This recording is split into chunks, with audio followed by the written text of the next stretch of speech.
కాదు, గాడ్ ఏ గాడ్ని బాగా బిలీవ్ చేస్తావు నువ్వు? మా పెద్దాయన వెంకటేశ్వర స్వామి, ఇంకెవరు? పెద్ద ఆయన వెంకటేశ్వర స్వామి. ఓకే. అన్నిటికీ ఆయనే కదా కలియుగ దైవం. అందులో ఆయన పాదాలకి మించిన అన్ని దేవుళ్ళు ఆయన పాదాల దగ్గర టచ్ చేస్తే చాలు కదా. మొత్తం భూమండలాన్ని ప్రదర్శన చేసినంత ముఖ్యమంటే ఆయన పాదాలు పట్టుకుంటే. ఇంకా అంతే, కలియుగానికి ఆయనే దేవుడు, అంతకు మించిన దేవుడు ఎవరున్నారు? ఓకే, వెంకటేశ్వర స్వామి ఇష్టం బాగా. అబ్బో, ఆయనతో ఎప్పుడు నేను రోజు మాట్లాడుతూనే ఉంటాను. చెప్పవా ఏం మాట్లాడతావో? జస్ట్ డైలీ ఎప్పుడు పూజ చేస్తాను కదా, ఉదయం సాయంత్రం పూజ చేస్తాను. ఎప్పుడు ఆయన నామం నోట్లో ఎదుగుతూ ఉంటది, అదే ఉచ్చారణ చేస్తూ ఉంటాను. ఖాళీగా ఉన్నా ఏదున్నా ఇది అనుకుంటూ ఉంటాను. ఎక్కువ ఇది కృష్ణాయ వాసుదేవాయ ఇదేదో ఉంది కదా, అది ఎప్పుడు వస్తూనే ఉంటది. ఆ చిన్న అంత విగ్రహం ఉందన్నమాట. ఈ మధ్య మన తిరుపతికి వెళ్ళినప్పుడు తీసుకొని వచ్చా. నాకెందుకు ఆ విగ్రహాన్ని చూస్తే నిజంగా ఆయన ఎదురుగా కూర్చున్నట్టే అనిపిస్తుంది. ఏనైనా బాగున్నావంటే బాగున్నాను రా, తలనొప్పి వస్తుంది అన్నట్టుంటది. అది నాకు ఇన్నర్ వాయిస్ నిజంగా వినిపిస్తుంది రా. చాలా మంది చెప్తే, మా ఆయనకి చెప్తే, మీ బావ చెప్తే ఏమంటారు తెలుసా, పిచ్చి బాగా ముదిరింది, ఏదో పోయి తిరుపతి రోజులు పెట్టేస్తే ఆడే ఉండంటాడు. లేదు బావా, ఇప్పుడు ఏంటి, సరే అవునా, సరే నా గురించి కూడా చెప్పు అని అంటే, ఆహా నీ గురించి చెప్పను నేను అంటాను. ఇట్లా ఇన్నర్ వాయిస్ ఏదన్నా అడిగితే సమాధానం చెప్పినట్టు అనిపిస్తుంది. అంటే ఈ వీడియో చూసేవాళ్ళు మరి దేశం గురించి మొత్తం ఎట్లా ఉందో, రేపు మీ టీడీపీ ప్రభుత్వం వస్తుందో లేకపోతే జగన్ ప్రభుత్వం ఎన్ని చెప్పు ఎట్లాంటి దిక్కుమాల కామెంట్లు పెడతారు. నేను చెప్పేది నా ఉన్న భక్తిని నేను ఆయన ముందర పెట్టుకుంటున్నా. ఆయన ఏదో నాతో వచ్చి మాట్లాడుతున్నాడని కాదు, అది కూడా నా వాయిసే. ఏదో చెప్పురా తలనొప్పిగా ఉంది, అది కూడా నా వాయిసే. కాకపోతే ఆయన దగ్గర కూర్చుంటే అది అందులో లీనమైపోతాం కాబట్టి అట్లా ఉంటుంది. నాకు రోజు హ్యాపీగా ఉంటుంది ఆయన సైడ్ చూస్తూ మాట్లాడుతూ ఉంటే బాగా అనిపిస్తుంది. ఎండ్ ఆఫ్ ది డే ఆయన మనకి ఎంతవరకు ఇవ్వాలి, ఎంత కాకబట్టి ఎంత పూజలు పునస్కారాలు ఏం చేసినా కూడా అది మనకి ఎంతవరకు ఆ ఫలితం ఉందో, ఎంతవరకు ఈ కర్మఫలాలు బట్టి ఉంటుందో అంతవరకే ఉంటుందిరా. ఓ తెగ పూజలు చేసేసిన పక్కనోడు సొమ్ము లాక్కొని దేవుడు గుళ్ళోకి వెళ్ళి దేవుడి దగ్గర కాళ్ళు పట్టుకుంటే ఏమొస్తుంది, పుణ్యం ఎట్టొస్తుంది చెప్పు, పాపమే వస్తుంది. కాబట్టి ఎదుటి మనిషికి వీలైనంత వరకు హార్మ్ఫుల్ ఎవరికి చేయకుండా ఉన్న దాంట్లోనే ఒకటి లాక్కునే తత్వం లేకుండా, మనకు చాలు, ఒక దగ్గర మన దగ్గర 2 రూపాయలు ఉన్నాయంటే వేరే వాడికి పెట్టే ఇది తప్పితే ఆ మైండ్ సెట్ లోనే ఉంటే తప్పితే ఈ కలియుగం బతకడం చాలా కష్టం. పక్కవాడికి లాక్కోవాలి, మనమే పెద్ద అయిపోవాలి, వాడికి రాకూడదు, వాడిని తొక్కేయాలి, ఇలాంటి భావన ఎవరైతే ఇది చేయకుండా ముందుకు వెళ్ళిపోతూ ఉంటారో వాళ్ళే సక్సెస్ అవుతారు. లేదు మేము ఇలాగే ఉంటాం అందరిది మాకు కావాలనుకున్న వాళ్ళు హరి అనిపోతారు. ఓకే, అంతే.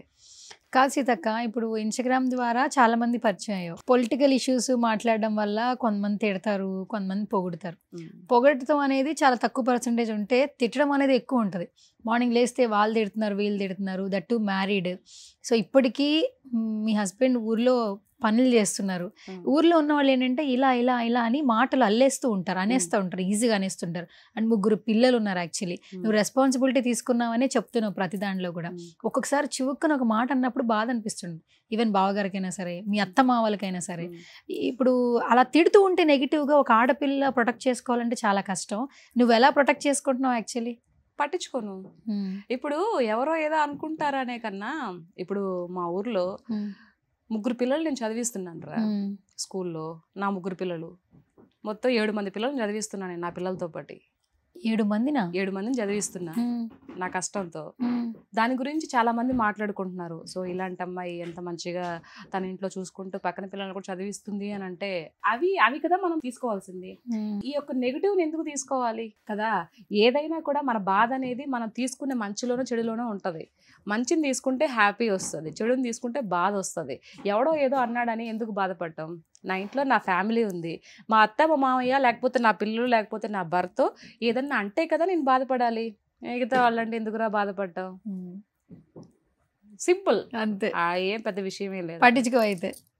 కానీ కొంత దీన్ని బయటికి రావాలన్నా కూడా చాలా స్ట్రెంగ్త్ ఉండాలి యాక్చువల్లీ. మరి ఇంత బయట వార్ జరుగుతున్నప్పుడు, మాట్లాడినప్పుడు, కౌంటర్ చేసినప్పుడు, వైరల్ చేసినప్పుడు చాలా స్ట్రెంగ్త్ ఉండాలి. బాగా స్ట్రెంగ్త్గా ఉంటారా? ఆయన చెప్తాడు నాకు, నువ్వు పబ్లిక్ ప్లాట్ఫామ్లోకి వెళ్తున్నావు అనంటే చాలా మంది చాలా మాటలు వదిలేస్తారు. బట్ వాళ్ళు నిన్ను ఇది చేయడానికి, నిన్ను బాధ పెట్టడం కోసం నువ్వు పక్కకి వెళ్ళిపోతావేమో, వెనక్కి తిరిగి వెళ్ళిపోతావేమో అన్న ఒక లెక్కతో నీ మీద మాటలు బాణాలు వదులుతారు. బట్ నువ్వు అవన్నీ పట్టించుకుంటే బట్టుకు నువ్వు పైకి రాలేవురా. నువ్వు అవన్నీ వదిలే. నేను నీకు ఇంపార్టెంట్. నేను ఏదన్నా అంటే నువ్వు బాధపడాలి, మిగతాటి ఏం అసలు కేర్ చేయొద్దు అన్నాడు. ఇంకా అంతెందుకు, వెంకటేశ్వర అభయ వస్తలాగా నా వెనక నా భర్త ఉండగా ఇవన్నీ ఎందుకురా, వేస్ట్ కదా. అసలు ప్రతి ఒక్క ఆడది అలాంటి భర్త ఉంటే ఎంత హ్యాపీగా బ్రతకొచ్చో, ఎంత తన టాలెంట్ ఉంటే ఇంకా ఎంత స్థాయికి వెళ్తుందో.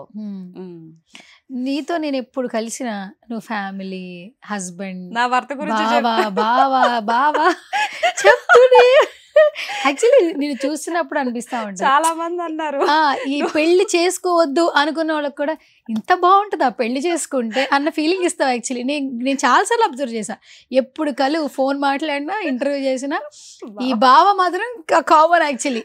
కానీ ఎదుటి వాళ్ళు కూడా నువ్వు అది ఇన్స్పైర్ చేస్తావు. ఆబ్వియస్లీ చాలా మంది అంటారు, ఒక అరగంట నీతో మాట్లాడుతూ 30 minutes లో 20 minutes నీ హస్బెండ్ గురించే మాట్లాడతావు అని చెప్పేసి అంటారు. ఈ బావా గోల ఏంటని. అదంతే, నేను కావాలంటే నా బావ గురించి కూడా మాట్లాడతా, లేకపోతే మాట్లాడవాకు. ముందు ఒక మాట ఒక బావ, తర్వాత ఒక బావ. యాక్చువల్లీ ఆయన పలవరుతా ఉంటదేమో ప్రతిసారి మనం మాట్లాడుకున్నప్పుడు. నేను అనుకుంటూ ఉంటా, నువ్వు ఏ టాపిక్ వచ్చినా టాపిక్ తెస్తావు అక్క, ఆయన ఇలా అన్నారు సువర్ణ, ఇలా అన్నారు, ఇలా చేయమన్నారు, అలా చేయమన్నారు అని చెప్తాం. కాకపోతే ఈ గవర్నమెంట్ జాబ్ కి ట్రై చేశాడు కానీ 2 times రాశాడు కానీ ఒకసారి 1 mark లో, ఒకసారి 1/2 mark లో పోయిందిరా. ఈ ఓసీ ఇది ఉంటుంది కదా, దానివల్ల రిజర్వేషన్స్ ఏదో ఉంటది కదా, దానివల్ల పోయింది.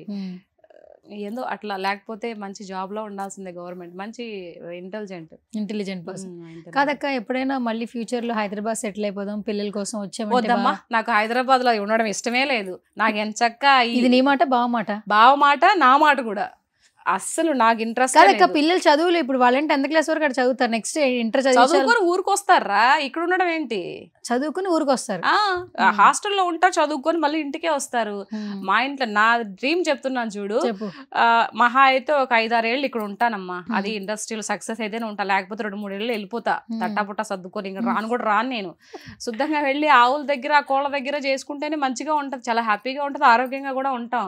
ఇక్కడ ఈ కలుషితమైనటువంటి ఇక్కడ హైదరాబాద్ లో ఈ గాలి ఇదంతా, అసలు ఊర్లో ఎలా ఉంటది, చెట్ల మధ్య చల్లటి గాలి, ఆ వాతావరణం దొరుకుతుందా అసలు? ఆ చెట్టు కింద కూర్చొని ఒక మంచి ఊరగాయ దెబ్బ వేసుకొని అన్నం కలుపుకొని తింటూ, ఊరగాయ దెబ్బ అంటే అదేరా ఊరగాయ, అదే దెబ్బ అంటే బద్ద. అయ్యో కొంచెం కన్ఫ్యూజ్ అయ్యా, చెప్పు. ఊరగాయ బద్ద కొంచెం నెయ్యి దట్టించి ఎర్రగా కలుపుకొని ఉంటుంది కదా, అరిటాకులో అలా కోసుకొని ఆ చెట్టు కింద కూర్చొని తింటుంటే అబ్బా స్వర్గం ఎక్కడో ఉందా, అసలు ఎంత బాగుంటది, చాలా బాగుంటది. మా తోటలో నువ్వు వచ్చే ప్లాన్ చేస్తుంటే ఎప్పుడన్నా చేసుకో, నెల్లూరు వచ్చిన బావతో మాట్లాడి మంచిగా ఒక 2 కలిపి ఒక మంచి ఇంటర్వ్యూ చేసుకున్నాం. అప్పుడు నువ్వు మాట్లాడు, నువ్వేది అడిగినా కూడా మీ బావ చెప్తానే ఉంటాడా? చెప్తాడు మ్యాథ్స్ కి సంబంధించి ఏదైనా. మ్యాథ్స్ నేను వీక్ అక్క, మళ్ళీ మ్యాథ్స్ ఎందుకు అక్క, ఇంకేదన్నా అడుగు, ఇంకేమైనా అడుగుతారు. కొంపతీసి నన్నే మ్యాథ్స్ ఎగ్జామినేషన్ పెట్టడం. చాలా వాంటెడ్ గా చెప్తాడు సమాధానం, అప్పటికప్పటికి ఏదో బెదిరిపోవడం అట్లా ఏమి ఉండదు, మంచిగా చెప్తా. Okay super. ఏంటి దివాళీ సెలబ్రేషన్స్ ఎట్లా జరుగుతుంది? వెళ్తున్నానుగా, రేపు సండే నైట్ ఎక్కేస్తాను, మండే దిగుతాను. ఆ క్రాకర్స్ పిల్లలతో మంచిగా ఆడుకొని మళ్ళీ కంబ్యాక్.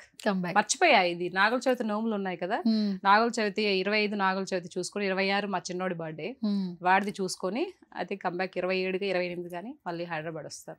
ఓకే. సుమన్ టీవీలో మీ పర్సనల్ అండ్ బిజినెస్ ప్రమోషన్స్ కోసం కింది నెంబర్ కి కాంటాక్ట్ చేయండి.